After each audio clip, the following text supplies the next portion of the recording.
watching Cobb County's Government Access Channel, TV 23.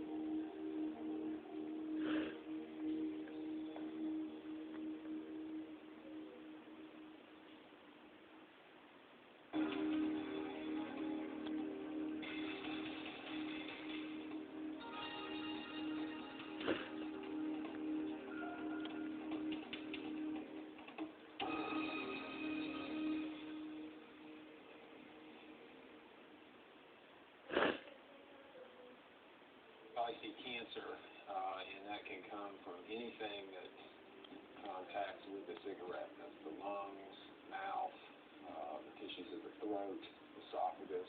When the cigarette smoke is inhaled, it basically eats up lung tissue. It was part of that kills 400,000 people every year, and nothing is done about it. They just want to go have a cigarette, you know? It's just obsessive here.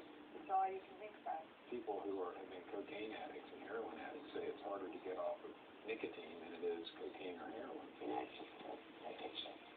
That is the worst addiction there is.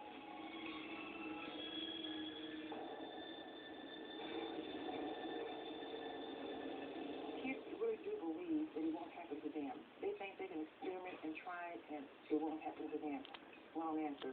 It will happen. It will happen very quickly, and it's very serious, and it is a very, very, very hard addiction to keep. Cities all over America have Walks for Life every year. They are a celebration for those who've beaten cancer. Then the sun sets. To the mournful sighs of the bagpipes, candles are lit in the name of the dead. Many of them victims of an addiction that leaves their families in tears of frustration.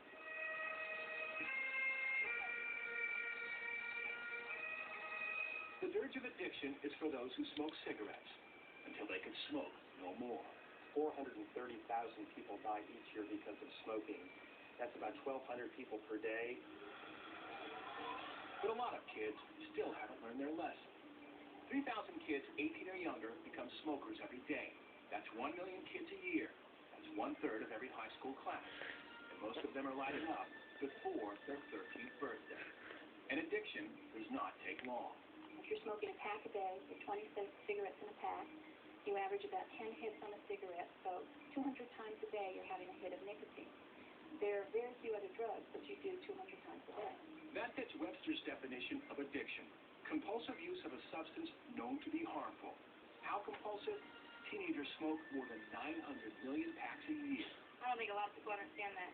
Once you start, it's really hard to stop. Which is why high school groups like Youth in Charge try to prevent the first puff. At Harrison High, the message is simple. If they good while we're young, then we're pretty much good for life. And the younger the smoker, the shorter the life. Bernstein site saw a man this week, 34-year-old man who started smoking when he was 13 and already has a devastating lung cancer that's spread all over his body. If you are going to smoke, it has consequences. Coronary heart disease, stroke, cervical cancer, osteoporosis. $89 billion in yearly health care costs, meanwhile, might not mean much to a kid who just wants to look cool. Doctors call it a pediatric epidemic. The inoculation in this instance is education. 5 million kids smoking today will die of their disease because of their habit. And everybody escapes the wrath of tobacco. And to these kids, if they just knew how addictive it is, and once you're addicted, it's so hard to quit. Just don't ever stop. The younger